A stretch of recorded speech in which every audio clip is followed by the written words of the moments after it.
Right now, a Russian satellite suspected of carrying a dummy nuclear warhead is tumbling out of control 1,000 miles above your head. It launched 20 days before the invasion of Ukraine.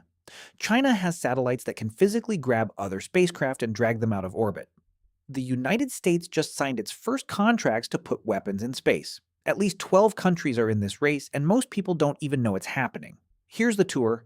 But first, a quick primer, because space weapons aren't what you think they are. Most people picture missiles. Something launches, flies up, smashes a satellite. That's real. 4 countries have done it. But it's the dumbest option, because every time you blow something up, you create a shrapnel cloud traveling at 28,000 kilometers per hour that threatens everything in orbit, including yours. The weapons that actually matter are invisible. Lasers that blind spy satellites as they pass overhead. Jammers that drown out GPS signals, already happening daily in the Middle East and near Russian borders. Cyber attacks that hijack satellite control systems from the ground. And the one that should genuinely unsettle you, a satellite that pulls up next to your satellite, extends a robotic arm, and either refuels it or grabs it and shoves it into a useless orbit. Same hardware, same maneuver, different command. You don't even need a warhead. At orbital speeds, a 1 kilogram object releases the energy of 22 kilograms of TNT. A paint fleck once cracked a space shuttle window. The universe already provided the ammunition. That's the toolkit. Now let's talk about who's building what. Number 1. Russia. On February 5th, 2022, a Soyuz rocket launched from northern Russia carrying a satellite called Cosmos 2553. 20 days later, Russia invaded Ukraine. Cosmos 2553 settled into an orbit about 2,000 kilometers up, the far upper edge of low Earth orbit, right inside the inner Van Allen radiation belt, a zone that communication satellites avoid because the radiation destroys electronics. Russia said the satellite was there to test instruments in a harsh radiation environment. A U.S. State Department official publicly pointed out the problem. The orbit wasn't actually harsh enough for the testing Russia described. Their cover story didn't match the physics of where they parked the thing. U.S. intelligence officials believe it's connected to a program developing a nuclear anti-satellite weapon. Reporting indicated the satellite carries a dummy warhead, a non-nuclear mass to validate the platform. Russia denies everything. Russia also vetoed a 2024 United Nations resolution that would have reaffirmed the ban on nuclear weapons in space. Here's what makes a nuke in space different from every other weapon on this list. There's no atmosphere, no air to create a fireball. Instead, the bomb releases a massive electromagnetic pulse and a flood of high-energy electrons that get trapped by Earth's magnetic field. They pump up the Van Allen radiation belts, and then those belts slowly cook every satellite within line of sight. Not instantly. Over weeks. Over months. Solar panels degrade, electronics fry, and satellites go dark one by one. That's exactly what happened during Starfish Prime in '62. One bomb, 5 years of artificial radiation, a third of all satellites killed. Now imagine that with 10,000 satellites running your GPS, your banking, your weather forecasts, and every military communication network on the planet. By late 2024, tracking firms detected Cosmos 2553 tumbling out of control. Doppler radar showed erratic spinning. The satellite appears to have failed. But a failed test platform still tells you someone is trying, and it's not alone. In November 2021, Russia tested its Nudal anti-satellite missile by blowing up one of its own defunct satellites, a 2,000-kilogram Cold War relic, at 480 kilometers. Over 1,500 pieces of trackable debris, hundreds of thousands of smaller fragments. The crew of the International Space Station, including Russian cosmonauts, had to seal themselves into their escape capsules. They got debris passage warnings every 93 minutes for the rest of the day. That one test generated over 2.5 million proximity alerts worldwide. Then there's Cosmos 2576, launched in May 2024. It maneuvered into a synchronized orbit right alongside an American government satellite, shadowing it, matching its every move. It eventually drifted away. But the message was clear. Russia also operates what the Space Force calls nesting doll satellites. spacecraft that deploy smaller spacecraft from inside themselves, which deploy even smaller ones. And there's Equipage, a nuclear reactor-powered satellite designed to carry electronic warfare jammers.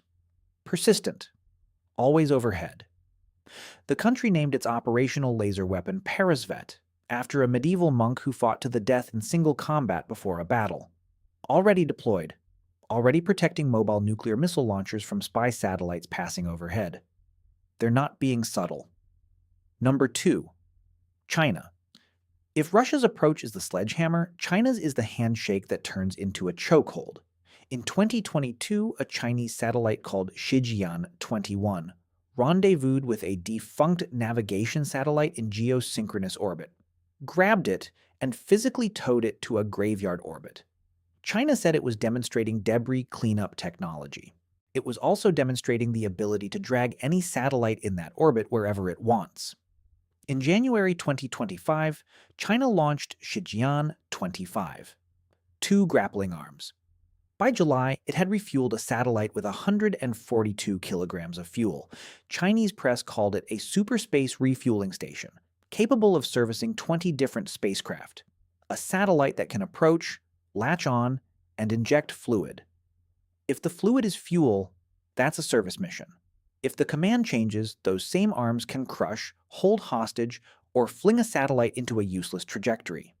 The hardware doesn't know the difference. In March 2025, the Vice Chief of Space Operations revealed something that sounds like it belongs in a movie. 5 Chinese satellites had been maneuvering in coordinated patterns in low Earth orbit, weaving in and out around each other in synchronicity and in control. He called it dogfighting in space. It doesn't look like a dogfight. No atmosphere, no banking turns.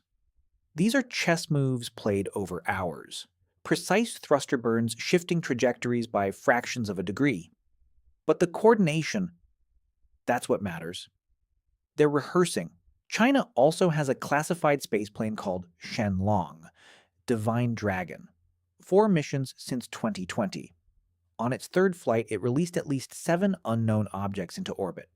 Amateur radio operators detected signals from it over North America. An Austrian photographer captured images of it with a 14-inch backyard telescope. China has said almost nothing. And the 2007 ASAT test, when China destroyed one of its own weather satellites at 865 kilometers, created 2,700 debris pieces, still causing problems nearly 2 decades later. The ISS was dodging fragments 13 years after the fact. The missile system has since become an operational weapon the Chinese military trains on today. China's satellite fleet has grown 927% since 2015. Over 500 intelligence satellites. At least 4 or 5 ground-based laser sites. A planned constellation of 13,000 satellites. Every piece has a peaceful explanation. Every piece has a military application. You will never know which is active until it's already happened. Number 3. The United States. If you've been keeping score, you might be wondering where America is in all of this. Right in the middle.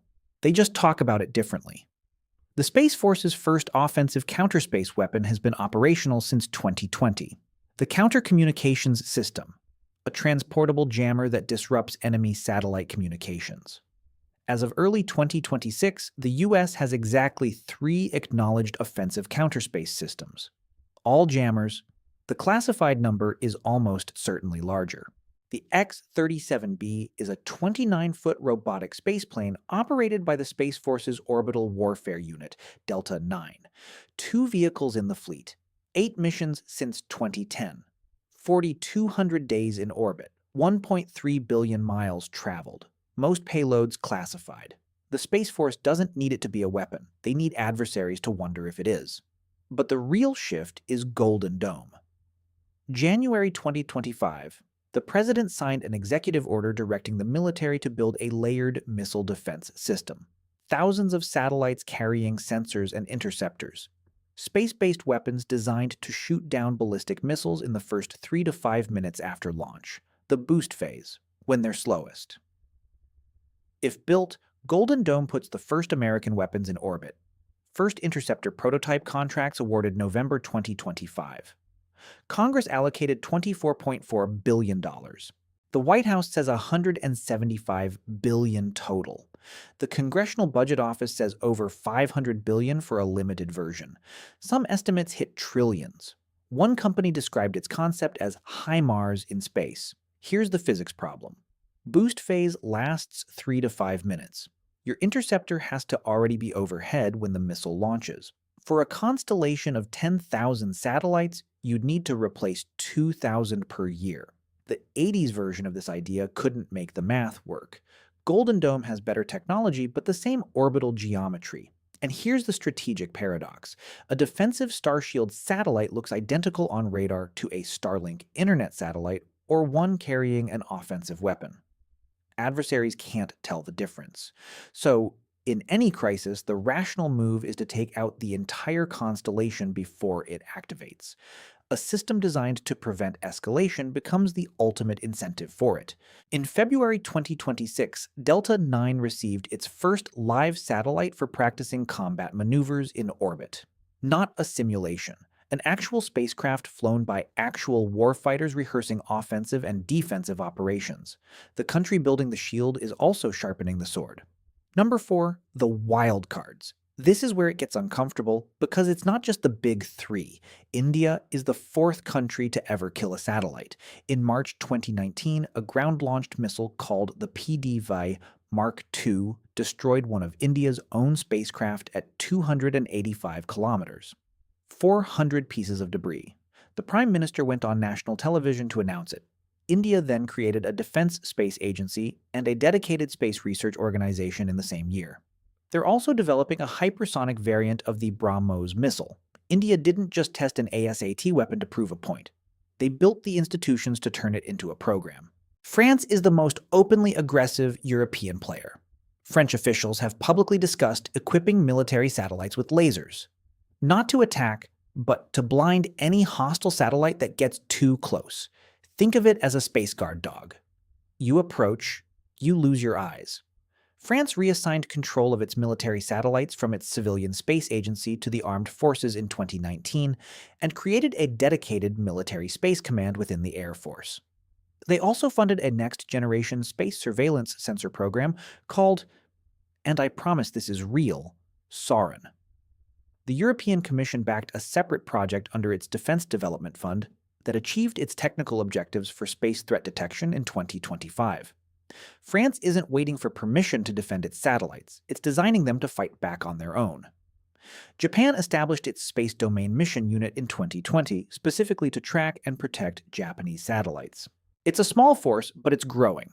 Japan is also developing hypersonic cruise missiles that travel through space during their flight path. Any country that can build a missile that transits space has the foundational technology for an ASAT weapon. The engineering overlap is almost total. Iran is a different kind of threat. It doesn't have the technology to shoot down a satellite, and it's probably not trying to. What it can do, and has done, is interfere with commercial satellite signals. Jamming, spoofing, flooding frequencies with noise. In a region already drowning in electronic warfare, Iran has demonstrated that you don't need a rocket to mess with space infrastructure. You just need a transmitter and bad intentions. Iran announced a new Aerospace Force Space Command in 2020 after launching what appeared to be a military CubeSat. North Korea plays the same game at a smaller scale. It can jam civilian GPS within a limited area, and it has done so repeatedly near the Korean border. Hundreds of aircraft and thousands of ships have reported GPS disruptions traced to North Korean jamming. Their ballistic missiles could theoretically be adapted for ASAT use. The flight profiles aren't that different. But there's no evidence they're pursuing that yet. What they are pursuing is the ability to make your navigation systems lie to you, and they've already proven they can do it. Then there's the group that doesn't make headlines but shows up in the classified briefings. The United Kingdom established its Space Command in 2020. Australia is investing in space domain awareness, the ability to track what's moving in orbit, which is the first step toward being able to target it. Israel, which almost never discusses its military space activities publicly, is developing counter-space capabilities according to the Secure World Foundation report. South Korea is in the same category. Germany is building encrypted satellite constellations, inspector spacecraft that can approach and examine other satellites, and advanced sensors for space surveillance. The 2025 report covers 12 countries total. 12. And that's just what's visible in open sources. Here's the thing that ties all of this together. GPS jamming and spoofing isn't some future scenario. It is happening right now, every day in and around conflict zones.